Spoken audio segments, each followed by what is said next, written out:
જાને બીનું હોય પદ પ્રીતિ, જાને બીનું હોય નહીં પ્રીતિ, બીનું પદ પ્રીતિ હોય નહીં પ્રીતિ, બીનું પરતીતિ હોય નહીં પ્રીતિ. જાણ્યા વગર પ્રતીતિ નથી થતી અને પ્રતીતિ બંધાયા વગર મેરે ભાઈ બહેન પ્રીતિ થતી નથી. એટલા માટે ઓળખાણ માટે, પરિચય આપવા માટે અહીંયા મહાત્મય આપવામાં આવ્યું છે. આવો बिना विलंब किए हम सब महात्मय की ओर आगे बढ़े. सच्चिदानंद रूपाय विश्वोत्पत्त्यादि हेतवे तापत्रय विनाशाय श्री कृष्णाय वयं नमः.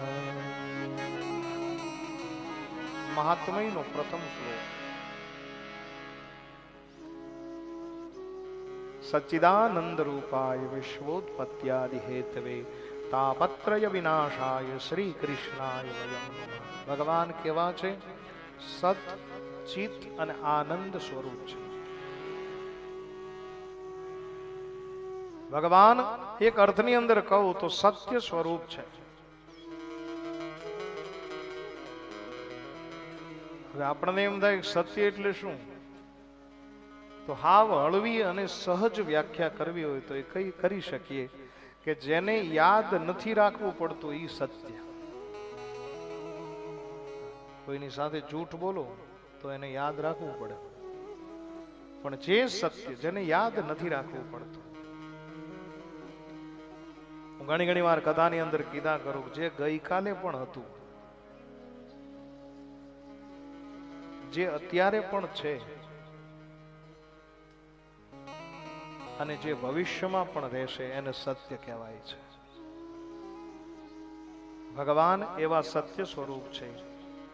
ચિત એટલે કે ચેતનતા. ભગવાન ચેતનવંતા છે અને ભગવાન આનંદ સ્વરૂપ છે. અને એટલા માટે પ્રથમ શ્લોકની અંદર સચ્ચિદાનંદ રૂપાય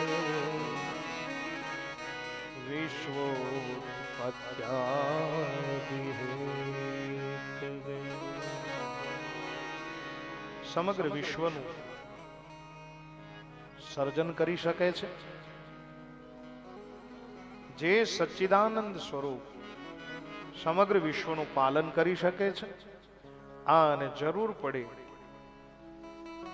સમગ્ર વિશ્વનું જે સંહાર પણ કરી શકે છે એવા દેવ. જગતની ઉત્પત્તિ, સ્થિતિ અને લય જેનું સામર્થ્ય છે.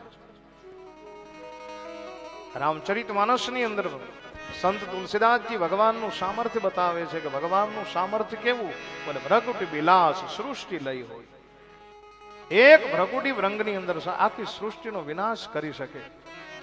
દેશી ભાષામાં કેવું હોય, આપણે સમજી શકીએ એવી ભાષામાં કેવું હોય તો ભગવાનનું સામર્થ્ય કેટલું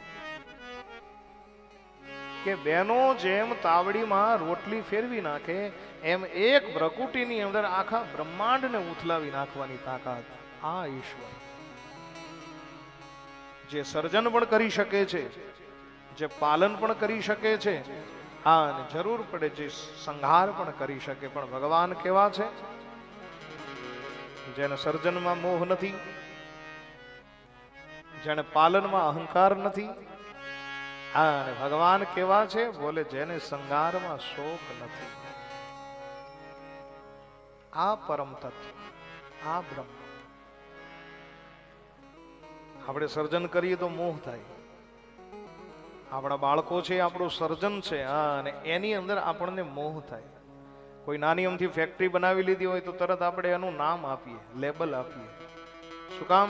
આ મારી છે, એનો મોહ થાય.